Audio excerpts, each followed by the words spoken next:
یہ بھی ایک مسئلہ بن گیا ہے,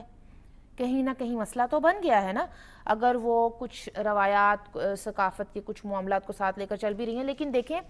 یہاں پر یہ بتایا جاتا رہا ہے, ابھی تک یہ سمجھا جاتا ہے کہ عورت لیڈر نہیں ہو سکتی ہے. لیڈنگ رول میں چاہے وہ سیاستدان ہو, چاہے وہ آپ کو زندگی کسی بھی شعبے میں اگر عورت فرنٹ سے لیڈ کر رہی ہے تو مجھے لگتا ہے کہ اس میں مسئلہ جو ہے وہ گہرا ہو گیا ہے کہ انہوں نے ان کی میل ایگو کو بھی کہیں چیلنج کر دیا ہے. اگر آپ کو یاد ہو تو یہ وہی صاحب ہیں جنہوں نے کہا تھا کہ مطلب کہ کیا برے حالات آ گئے ہیں. میں تو سمجھی تھی کہ یہ مریم نواز شریف صاحبہ کے سی ایم بننے کے بعد مطلب پاکستان سے ہی چلے جائیں گے, کیونکہ اب یہاں پر تو ایک عورت ایک صوبے کی حکمران بن گئی ہے تو ان کو تو چلے جانا چاہیے. لیکن مجھے پتہ چلا کہ نہیں, وہ ابھی یہیں پر براجمان ہیں بطور سینئر تجزیہ کار. یہاں تک بات ختم نہیں ہوتی ہے, ان کے اس جھوٹ کا ریبٹل آیا, کتنے لوگوں نے ان کو اصل ویڈیو, تصویر بھی نہیں اصل ویڈیو میں ٹیگ کیا, کہا, لیکن مجال ہے کہ اس انسان نے اپنی وہ جھوٹی پوسٹ ڈیلیٹ کی ہو. کیوں؟ یہ سوال زیادہ اہم ہے. تو اس کا مطلب یہ ہے کہ جانتے بوجھتے ہوئے, ایسا نہیں کہ غلطی سے اب کسی نے آپ کو تصویر بھیجی اور آپ نے بغیر تصدیق اور تحقیق کے اس کو پوسٹ کر دیا. ویسے ہمارے ہاں اکثر اینکرز اب یہی کام کر رہے ہیں, بغیر تصدیق اور تحقیق کے چیز کو کوٹ کر دیتے ہیں یا پوسٹ کر دیتے ہیں. لیکن اگر آپ کو بتایا جائے کہ حقیقت یہ نہیں کچھ اور ہے, آپ کو غم سے بچانے کی کوئی کوشش کرے تو آپ پھر بھی نہیں بچ رہے, اس کا مطلب ہے یہ آپ کا شعوری فیصلہ ہے اور یہ آپ جان بوجھ کر رہے ہیں. ایک ٹارگیٹڈ مہم ہے جو ہمیشہ سے چلتی آئی ہے, لیکن اب اس میں تھوڑی شدت آ گئی ہے, اشتعال انگیزی ہے اس کے اندر, اور پھر اس کو مسلسل پھیلایا جا رہا ہے. اس کو ڈیلیٹ اس لیے نہیں کیا جا رہا کہ ان کی ٹارگیٹ آڈینس میں اور آپ تو ہیں ہی نہیں. ان کی ٹارگیٹ آڈینس وہی ہے جو تحقیق یا تصدیق نہیں کرے گی, کیونکہ ان کے پولیٹیکل بائس جو بھی معاملات ہیں اس کو وہ چیز سرو کر رہی ہے تو وہ اس کو بائی کریں گے. جب آپ بائی کریں گے تو وہ صاحب کا ویوز اور ریونیو اور tweet impression, this and that, it's all about economy. آپ کیا سمجھتے ہیں؟ جی یہ بہت اہم سوال ہے, لیکن میرا ٹیک اس پہ یہ ہے کہ اگر ہم اس پروپیگنڈے کو ڈیکنسٹرکٹ کرنے کی کوشش کریں تو صرف یہ صاحب نہیں ہیں جو اس میں شامل ہیں, بلکہ اگر دیکھا جائے تو ایک پورا ایک مائنڈ سیٹ ہے. جی, مسوجنی کا آپ نے لفظ استعمال کیا, تو اگر آپ دیکھیں کہ جو ایک عورت نفرت, جی جو ایک ریاکشن آیا سوشل میڈیا کے اوپر, تو جو پڑھنے لکھنے والے لوگ ہیں جو کسی نہ کسی لسانی, ادبی, فلسفے کی تحریک سے جڑے ہوئے ہیں اور وہ سمجھتے ہیں معاملات کو, تو وہ فوراً سے اس کو کہیں ایک خاص قسم کے فیمنزم کے ساتھ بھی جوڑ رہے ہیں, جو کہ یہ مسئلہ نہیں ہے. کیوں؟ اس کی وجہ یہ ہے کہ میرا خیال ہے کہ موجودہ حکومت کو بھی اس بات کا احساس ہے. آپ نے پاکستان پیپلز پارٹی کی بات کی, یہ وہ جماعتیں ہیں جنہوں نے جمہوریت کے لیے بہت قربانیاں دی ہیں اور یہ ابھی بھی سہا ہے, اور ان لوگوں کو اندازہ ہے کہ ایک شخص حکمران نہیں ہوتا ہے,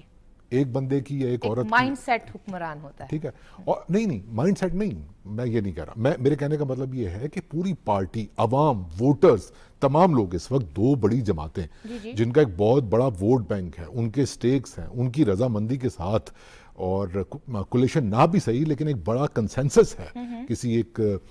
جمہوری عمل کے اوپر, تو ایک بہت بڑی تعداد پاکستانی ووٹرز کی اور سیاسی جماعتوں کی, یہ سب حکمران ہیں. ٹھیک ہے, لیڈ خاتون بھی کر سکتی ہے, لیڈ مرد بھی کر سکتا ہے, تو یہ مسئلہ نہیں ہے. معاملہ یہ ہے کہ اگر آپ کے پولیٹیکل بیلیفز وہ لگا نہیں کھاتے ہیں, الائنڈ نہیں ہیں گورنمنٹ کے ساتھ, آپ کو کچھ اور لوگ پسند ہیں, ٹھیک ہے, تو پھر آپ ہر طریقے سے وار کریں گے. اس میں آپ مسوجنی بھی لائیں گے, اس میں آپ کرپشن اور مذہب ٹچ بھی لائیں گے.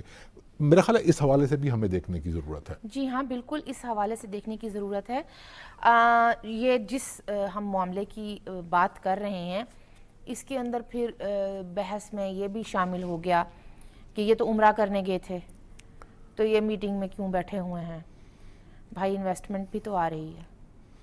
اور وہ ذاتی حیثیت سے تو گئے بھی نہیں اگر دیکھا جائے تو. ٹھیک ہے, وفد گیا تھا, وفاق کی اور صوبائی وزراء اور مشیر ساتھ موجود تھے, تو پھر آپ اس کو ذاتی نوعیت کا دورہ کیسے کہہ سکتے ہیں؟ بالکل. اچھا, ایک اور بات, اگر واپس اسی پروپیگنڈے کی صورت کی طرف آیا جائے, مجھے ایسا بھی لگتا ہے, میں بلکہ آپ کی رائے بھی اس میں پوچھنا چاہوں گا کہ جب اس قسم کے پروپیگنڈے کو آپ پروموٹ کر رہے ہوتے ہیں تو جو ایک بظاہر جس کی طرف آپ نے ٹارگٹ کیا ہوتا ہے جی وہ تو جی ہے, ایک بندہ ہے, دو بندے ہیں, ایک گروپ ہے, حکومت ہے, کچھ اور ایک اسپیسیفک لوگ, شاید آپ ان کو اتنا نقصان نہ پہنچا سکیں, اپنا غصہ آپ نکال لیں گے لیکن آپ ان کو مطلب زیادہ سے زیادہ یہی ہوگا نا کہ آپ گالی اور دھمکی دھونس کر کے, جو کہ ایک طریقہ کار رہا ہے. لیکن ایسے سماج کے اندر I mean apart from that entire episode یا وہ ٹویٹ یا کچھ بھی, آپ ذرا ادھر تھوڑا سا مڑ کے دیکھیے جی کہ آپ کس سماج میں رہتے ہیں. یہاں کی 50% جو آبادی ہے وہ خواتین پر مشتمل بالکل ہے, جن کو بہت سارے مطلب ڈومیسٹک وائلنس سے لے کر غیرت کے نام پر قتل اور کیا کچھ جی ہاں ان کو نہیں سہنا جی پڑتا. ہاں تو آپ اگر یہ رویہ آپ ساتھ کر رہے ہیں اس مائنڈ سیٹ کے اوپر کہ آپ غصہ دلا رہے ہیں لوگوں کو کہ دیکھیں اگر خاتون آپ کو اس رول میں نظر آئے, کہیں پر بھی نظر آئے, تو وہ غلط ہوگا. اچھا کاشف صاحب, ایک تو یہ کہ میں تو یہ چاہوں گی بینگ اے وومن, میں تو چاہوں گی کہ اس قسم کی میٹنگز میں, اس قسم کی ملاقاتوں میں خواتین بڑی تعداد میں نظر آئیں, ایک دو نہ ہوں, کیونکہ ہم 50% ہیں اس آبادی کا, تو ہماری ریپریزنٹیشن بھی اسی تناسب سے ہونی چاہیے ہے ایسی میٹنگز میں. ایسے میں جب آپ کسی ایک عورت کو ٹارگٹ کرتے ہیں تو آپ اس کو ایک انڈیویجول معاملہ تو رہنے ہی نہیں دیتے, آپ اس رویے کو نارملائز کر رہے ہیں. مجھے اس سارے معاملے میں ایک اور بھی شکایت ہے, وہ یہ پہلی دفعہ ہی اپنی زندگی میں یہ سارا معاملہ دیکھا تھا کہ سیاستدان کو ان بنیادوں پر, جیسے کہ کوئی وہ کیا کہنا چاہیے کہ اداکار یا ماڈل ہے, ریمپ کے اوپر واک کروانی ہے ہم نے ان سے, ایسا نہیں ہے. ٹھیک, اب بات یہ ہے کہ مریم نواز شریف صاحبہ کے لیے اب ان کے لباس کے اوپر بات ہو رہی ہے, ان کے انداز پہ بات, ان کے میک اپ پر بات ہو رہی ہے, جیولری پہ بات ہو رہی ہے, چلنے, یہ کیا ہے اور یہ کیوں ہے؟ سی ایم پنجاب ہیں, چیف منسٹر ہیں, ان کو ان کی کارکردگی, ان کے جو بھی منصوبے وہ لا رہی ہیں یا جو بھی کام صوبے میں کرنے کا پلان ہے اور شروع ہو رہے ہیں, پروجیکٹس ہیں, ان کے اوپر بات ہونی چاہیے, یا ان کے لباس اور ان کے میک اپ اور جیولری, اس کے اوپر سوالات بھی اسی سے جڑے ہوئے ہیں, اور اس کو صحافت بھی کہتے ہیں کہ پھر اس کو صحافت بھی کہا جائے. بالکل, میں تو یہ کہوں گا کہ اگر آپ یہ دیکھیں کہ اگر آپ ان رویوں کے اوپر ہی فوکس کرنا شروع جی کر دیں جی تو آپ کو یہ سمجھ میں آئے گا کہ جیسے میں نے شروع میں کہا کہ یہ پروپیگنڈا صرف آپ کی جمہوری اقدار کو نقصان نہیں پہنچاتا بلکہ پوری معاشرت کو, جو ایک اس میں مختلف طبقے ہیں ان کو بھی میرا خیال ہے کہ بہت ہی ایک آکورڈ پوزیشن میں ڈال دیتا ہے. آکورڈ پوزیشن میں ڈالتا ہے, اور خواتین کو ان کے کام کرنے کی بنیاد پر جج کرنے کی بجائے فضول قسم کے معاملات جو کہ ان کے نجی معاملات ہیں ان کی بنیاد پر جج کیا جانے لگتا ہے, جو کہ بالکل بھی کوئی مناسب بات نہیں لگتی. اس حوالے سے بات کریں گے ہم اپنے مہمان سے, لیکن اس بریک کے بعد.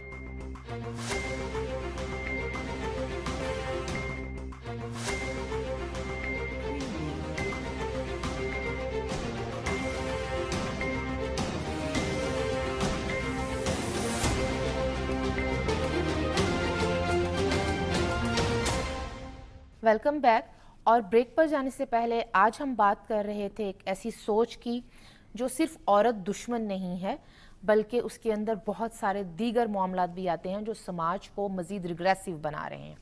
اس حوالے سے بات کرنے کے لیے ہمارے ساتھ موجود ہیں سعدیہ احمد, ڈیجیٹل جرنلسٹ ہیں, ریسرچر ہیں. شکریہ سعدیہ ہمیں جوائن کرنے کے لیے. جی, جاننا ہم آپ سے یہ چاہیں گے کہ ابھی ریسنٹلی ایک پروپیگنڈا چل رہا ہے, سوشل میڈیا کے اوپر ایک تصویر اپلوڈ کی گئی اور یہ کہا گیا کہ سی ایم پنجاب جو ہیں ان کے حوالے سے ایک منفی پروپیگنڈا کیا ہے. تاثر یہ کہیں دینے کی کوشش کی جا رہی ہے کہ جو ہمارے سماج میں ایک فرسودہ سوچ جو ابھی تک موجود ہے کہ خواتین شاید کامیاب سیاستدان نہیں بن سکتی یا سیاست میں ان کو کسی لیڈنگ رول میں نہیں دیکھا جا سکتا. آپ کو نہیں لگتا کہ اس طرح کا پروپیگنڈا اسی ریگریسو فرسودہ سوچ کی تائید کرتا ہے؟ دیکھیے, جو آپ نے سوال کیا ہے نا, اس کا جواب بھی آپ ہی کے سوال میں چھپا ہوا ہے. آپ نے ایک لفظ استعمال کیا, مسوجنی کی ایکیڈیمک ڈیفینیشن ہے عورتوں کے خلاف نفرت. تو دیکھیے ہم ایک مسوجنس معاشرے سے تعلق رکھتے ہیں، بھلے ہم کتنے بھی نعرے لگائیں، بھلے ہم کتنے بھی بلند و بانگ دعوے کریں کہ ہمارے ہاں عورت کی بہت عزت ہے، فلاں فلاں کو عزت کی نظر سے دیکھو کیونکہ وہ بھی کسی کی ماں ہے، کسی کی بہن ہے، کسی کی بیٹی ہے، کسی کی بیوی ہے۔ جب ہم یہ بات کرتے ہیں نا تو ہم عورت کو صرف ان رشتوں کے تناظر میں دیکھ رہے ہوتے ہیں، ہم اس کو ایک انسان نہیں سمجھ رہے ہوتے۔ یہی وجہ ہے کہ پاکستان میں جو بھی خواتین سیاستدان ہوتی ہیں ان کو، خواتین سیاستدان ہیں، خواتین صحافی ہیں، خواتین ایکٹرز ہیں، کسی بھی شعبے سے ان کا تعلق ہو، جب بھی ایک عورت کی اپنی رائے ہوگی، جب بھی ایک عورت کی اپنی شخصیت ہوگی، انفرادیت ہوگی، تو اس کو اسی طریقے سے مسوجنی کا نشانہ بنایا جائے گا۔ مریم نواز کا سب سے پہلا قصور تو یہ ہے کہ وہ پاکستان کی سب سے بڑی سیاسی جماعت کی نائب صدر ہیں۔ ان کا دوسرا بڑا قصور یہ ہے کہ وہ پاکستان کے سب سے بڑے صوبے کی وزیر اعلیٰ ہیں۔ ان کا تیسرا بڑا قصور یہ ہے کہ ان پر جتنا مرضی کیچڑ اچھالا جائے وہ پھر بھی وہی کرتی ہیں جو ان کا دل چاہتا ہے۔ انہوں نے کبھی بھی اپنی گفتار میں، اپنے حلیے میں، اپنی سیاست میں کسی بھی قسم کی کوئی تبدیلی نہیں کی، اور انہوں نے کبھی بھی اپنے پر ہونے والے الزامات کا جواب بھی نہیں دیا کہ وہ ایکسپلین کریں یا اس بارے میں کچھ شکایت کریں۔ جب بھی عورتیں اپنے اسائنڈ جینڈر رول سے باہر نکلنے کی کوشش کرتی ہیں، جب بھی وہ پدر سری معاشرے کو کسی بھی طریقے سے چیلنج کرتی ہیں، جس میں سب سے بڑا چیلنج تو وہ ہوتا ہے کہ جب وہ لیڈرشپ رولز میں آتی ہیں تو ان کے ساتھ یہی ہوتا ہے۔ دیکھیے ابھی جب وہ سعودی عرب گئی تھیں تو وہ شہباز شریف صاحب کی بھتیجی کے طور پر یا نواز شریف صاحب کی بیٹی کے طور پر نہیں گئی تھیں، وہ پنجاب کی وزیر اعلیٰ کے طور پہ گئی تھیں۔ ہم یہ بات بھول جاتے ہیں ان پر کسی بھی قسم کے رقیق حملے کرنے سے پہلے۔ اچھا سعدیہ، میں آپ سے یہ پوچھنا چاہوں گی کہ ایسے لوگ جو اس قسم کی اشتعال انگیزی میں ملوث ہیں، دیکھا گیا ہے کہ سوشل میڈیا پر اور مین اسٹریم میڈیا پر بھی ان لوگوں کو کافی لاؤڈ قسم کی تائید ملتی ہے، تو آپ نہیں سمجھتی ہیں کہ ہمارے مین اسٹریم میڈیا کو بھی کچھ قواعد بنانے کی ضرورت ہے کہ اگر ایسے لوگوں کو اسکرین سے الگ نہیں کیا جا سکتا، کوئی مجبوری ہے، تو ان کا ایئر ٹائم کم سے کم ہو جائے؟ جو لوگ اس طرح کا پروپیگنڈا کرتے ہیں ان کو توجہ ملتی ہے، ان کو ایمپلیفیکیشن ملتی ہے، تو یہاں پر اس بات کو جاننے کی ضرورت ہے جو علمی تحقیق نے ثابت کی ہے، جو میری ذاتی تحقیق میں بھی جو کہ میں پاکستانی خواتین پبلک فگرز پر ہونے والی جنسی ہراسانی کے حوالے سے کر رہی ہوں، اس کی فائنڈنگز میں بھی یہی بات آئی ہے کہ ہماری آن لائن اور آف لائن زندگیاں مختلف نہیں ہیں۔ ایسا نہیں ہوتا کہ آپ اپنی آف لائن زندگی میں، آپ اپنی عام زندگی میں تو ہر وقت پھول جھڑ رہے ہوں، آپ کے معاشرے میں شیر اور بکری ایک ہی گھاٹ سے پانی پیتے ہو، راوی چین ہی چین لکھ رہا ہو، لیکن جب آپ سوشل میڈیا پر آئیں، آپ ٹویٹر پر آئیں، آپ انسٹاگرام پر آئیں، تو وہاں پر آپ ایک یکسر مختلف انسان بن جائیں، اور وہاں پہ آپ عورتوں کو بھی جنسی ہراسانی کا نشانہ بنائیں، وہاں پر آپ کسی بھی شخص کو دھمکیاں دینا شروع کر دیں، وہاں پر آپ کا جی کرے تو وہ شخص جس کے آپ کے ساتھ سیاسی نظریات، جس کے سیاسی نظریات آپ کے ساتھ مطابقت نہیں رکھتے، اس کے کردار پہ کیچڑ اچھالنا شروع کر دیں۔ اس طرح نہیں ہوتا۔ جہاں تک بات رہی ان قوانین کی، ان قواعد کی، پہلی بات تو یہ کہ آپ ایک قانون اگر بناتے ہیں تو اس کو آپ انفورس کس طریقے سے کریں گے۔ دوسری بات یہ کہ جب ایک قانون کی فلسافیکل اور ایڈیولوجیکل بیس اسٹرانگ نہیں ہوگی تو اس قانون کا اطلاق ممکن ہی نہیں ہے۔ جب تک آپ معاشرے سے مسوجنی نہیں ختم کریں گے، جب تک آپ معاشرے میں ایک آگہی نہیں لے کر آئیں گے ان موضوعات کے بارے میں، ہمیں بنیادی طور پر ان موضوعات پر آگہی کی ضرورت ہے، لوگوں کو بتانے کی ضرورت ہے کہ جنسی ہراسانی کیا ہوتی ہے، مسوجنی کیا ہوتی ہے، پدر سری نظام کیا ہوتا ہے۔ ہمیں ان موضوعات پر کانورسیشنز کی، ڈسکشنز کی، ڈیبیٹس کی ضرورت ہے۔ بہت شکریہ سعدیہ ہمیں جوائن کرنے کے لیے۔ اچھا، ایک بات جو تھوڑی سی میرا خیال ہے میں آپ سے ضرور جاننا چاہوں گا وہ یہ ہے کہ ہم، جیسے میں نے پہلے بھی کہا کہ ہم اس پورے پروپیگنڈے کو صرف مسوجنی اور فیمنزم کے ساتھ نہیں ملا سکتے، کیونکہ ہمارے سماج کا ایک بہت بڑا حصہ جو ہے وہ شاید ان تصورات پر ابھی بیلیو کرتا نہیں ہے۔ لیکن جو اس کا ایک اہم اسپیکٹ ہے کہ یہ صرف عورت دشمنی، جیسے آپ نے لفظ استعمال کیا، اس میں کیا گیا ایک وہ اٹھایا گیا سٹیپ نہیں ہے، بلکہ یہ ایک سوچا سمجھا سٹیپ ہے جس سے آپ کو اندازہ ہوتا ہے کہ آپ یہ بات کریں گے تو اور کچھ نہیں کوئی 1-8 ملین ویوز تو آپ کو مل ہی جائیں گے یوٹیوب پہ اور ریونیو بھی جنریٹ ہو اصل جائے گا. چیز تو ریونیو تو ہے. میں بھی یہ کہہ رہا ہوں کہ یہ اصل کہانی پیچھے کہیں یہ لگتی ہے. کاشف صاحب یہ پہلی دفعہ نہیں ہوا، لیکن افسوس یہ ہے کہ یہ آخری دفعہ بھی نہیں ہے. ہم جانتے ہیں جس وقت ہینا ربانی خیر صاحبہ وزیر خارجہ تھیں تو اس وقت بھی ایک طبقہ اسی طرح سے صبح سے شام اور شام سے اگلی صبح تک پروپیگنڈا کیا کرتا تھا. کہیں نہ کہیں ایسا نہیں ہے کہ اپنی اتھارٹی کو اسرٹ کرنا ہے اور بتانا ہے کہ جیسے ہم سوچتے ہیں، معاملے کو جیسے ہم دیکھ سکتے ہیں، پالیسیز جیسی ہم بنا سکتے ہیں. کیونکہ ہم جن صاحب کی بات کر رہے ہیں یہ ہماری بیوروکریسی کا چہرہ بھی رہ چکے ہیں. اس کے اوپر بھی ریاست کو سوچنا چاہیے کہ ہمارے اس نہج تک یہ جو لوگ پہنچ گئے ہیں تو یہ جس سٹیج سے تک جاتے ہیں، بیوروکریسی میں جاتے ہیں، وہاں پر یہ ظاہر ہے انہی کی تجاویز ہوتی ہیں، یہی کام کر رہے ہوتے ہیں، یہ بتا رہے ہوتے ہیں پالیسیز کس قسم کی ضرورت ہے، کیا ہے، پھر ان کو قابل عمل بنانا ہے، ان پر عمل کروانا ہے. تو یہ جن ٹیسٹ سے گزر کر آتے ہیں، جو ان کا کریکولم، ہم کریکولم کی بات بہت کرتے ہیں اپنے شو میں، لیکن صرف بچوں کے کریکولم کی کیوں بات ہو رہی ہے؟ ان لوگوں کے بھی تو نصاب کا معاملہ ہے، ان لوگوں کے بھی تو جو ٹیسٹ ہوتے ہیں اس کا معاملہ ہے، جو ان کی ٹریننگ ہوتی ہے اس کا معاملہ ہے کہ یہ کس قسم کی ٹریننگ سے نکل کر یہ ان عہدوں تک پہنچے، پھر وہاں سے ریٹائرمنٹ کے بعد اب یہ ٹی وی پر بیٹھے ہوئے ہیں، اسکرینوں پر بیٹھے ہوئے ہیں اور خود کو یہ کنگ میکر سمجھتے ہیں. ذہن سازی میں بہرحال ان کا حصہ ضرور ہے. آپ نے دیکھا کہ آپ تو بات کر رہی ہیں ایک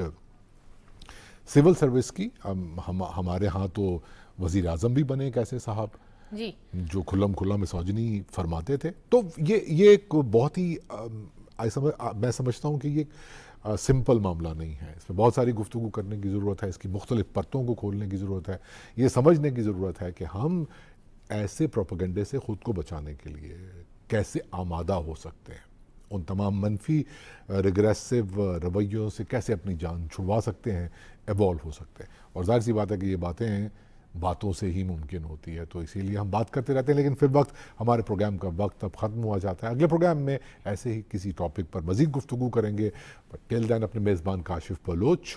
اور افشاں مصب کو اجازت دیجیے.